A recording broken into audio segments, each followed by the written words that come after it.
Hello दोस्तों, नमस्कार। आप सभी का स्वागत है आपके अपने यूट्यूब चैनल हॉरर शोकेस में। मेरा नाम निकेश है और मैं सिर्फ हॉरर कहानियां सुनाता हूँ। अगर आपके पास भी ऐसी डरावनी कहानियां हैं तो आप मुझे कमेंट करके बता सकते हैं, या फिर फेसबुक, इंस्टा, व्हाट्सएप, टेलीग्राम पे भी बता सकते हैं। तो चलिए शुरू करते हैं आज की हॉरर स्टोरी को एक छोटे से इंट्रो के साथ।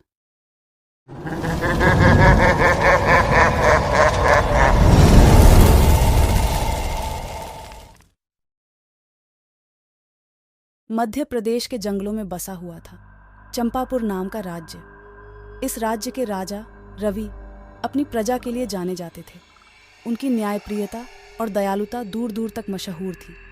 परंतु रानी अंजना के बांझपन का गम उनके राजमहल में हमेशा छाया रहता था। एक दिन एक विदेशी तांत्रिक काला चंपापुर दरबार में आया। उसके भव्य वस्त्र और रहस्यमयी हाव भाव देख राजा रवि प्रभावित हुए। काला ने दावा किया कि वह रानी अंजना को संतान सुख दे सकता है, परंतु इसके लिए एक भारी मूल्य चुकाना पड़ेगा। राजा रवि ने बिना कुछ सोचे समझे काला की बात मान ली। काला ने राजमहल के पीछे एक डरावना अनुष्ठान किया।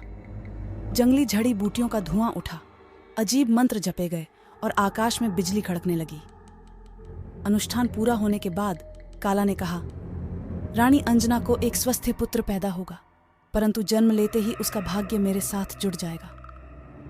तब भी राजा रवि ने उसकी बात को हल्के में लिया।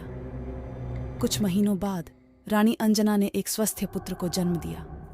उसे युवराज विक्रम नाम दिया गया। राज्य में खुशियां छा गईं। परंतु जैसे जैसे विक्रम बड़ा होता गया, उसका व्यवहार बदलने लगा। वह उदास रहने लगा, अक्सर बीमार पड़ता और रात में चीखता था। रानी अंजना परेशान रहने लगी। एक रात रानी अंजना को सपने में एक बूढ़ी दासी दिखाई दी। उसने रानी को बताया कि काला के तांत्रिक अनुष्ठान के कारण युवराज विक्रम का भाग्य अंधकार में है। उसे बचाने के लिए जंगल में रहने वाली वनदेवी की शरण लेनी होगी। सुबह होते ही रानी अंजना ने राजा रवि को अपना सपना सुनाया। राजा को अपनी गलती का एहसास हुआ। उन्होंने तुरंत वनदेवी को ढूंढने के लिए जंगल में खोजी दल भेजा। कई दिनों की खोज के बाद खोजी दल एक गुफा के पास पहुंचा। गुफा के अंदर एक दिव्य प्रकाश में बैठी हुई थी वनदेवी। वनदेवी ने रानी अंजना की कहानी सुनी और कहा, काला का जादू तोड़ना कठिन है, लेकिन असंभव नहीं। इसके लिए पूर्णिमा की रात को जंगल में यज्ञ करना होगा।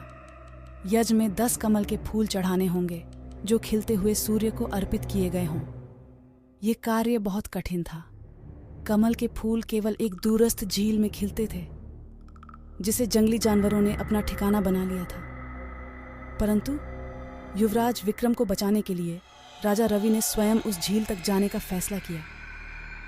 पूर्णिमा की रात राजा रवि साहस के साथ झील तक पहुंचे।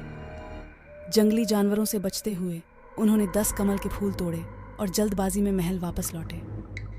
यज्ञ की तैयारी हुई और वनदेवी के मंत्रों के साथ कमल के फूल अग्नि में चढ़ाए गए। यज्ञ पूरा होते ही आकाश में बिजली कड़की और एक भयंकर गर्जना सुनाई दी।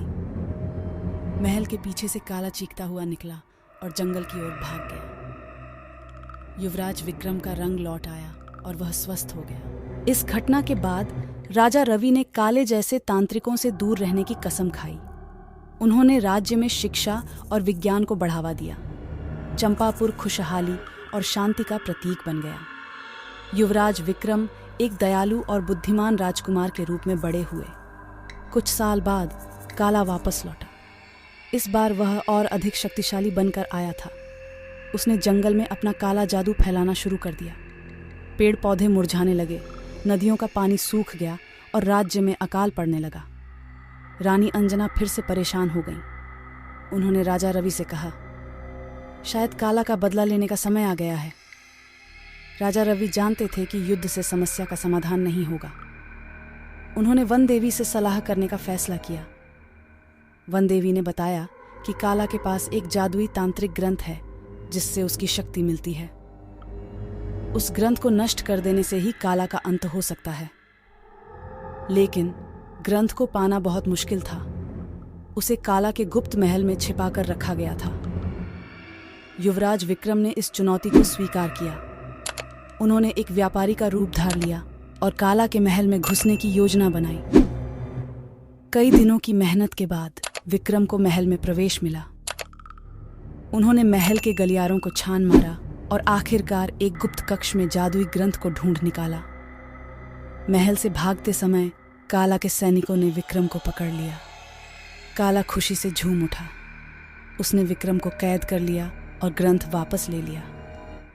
काला ने विक्रम को जेल में डाल दिया और अगले पूर्णिमा की रात को पूरे चंपापुर राज्य को अपने जादू के जाल में फंसाने की योजना बनाई। विक्रम निराश नहीं हुए।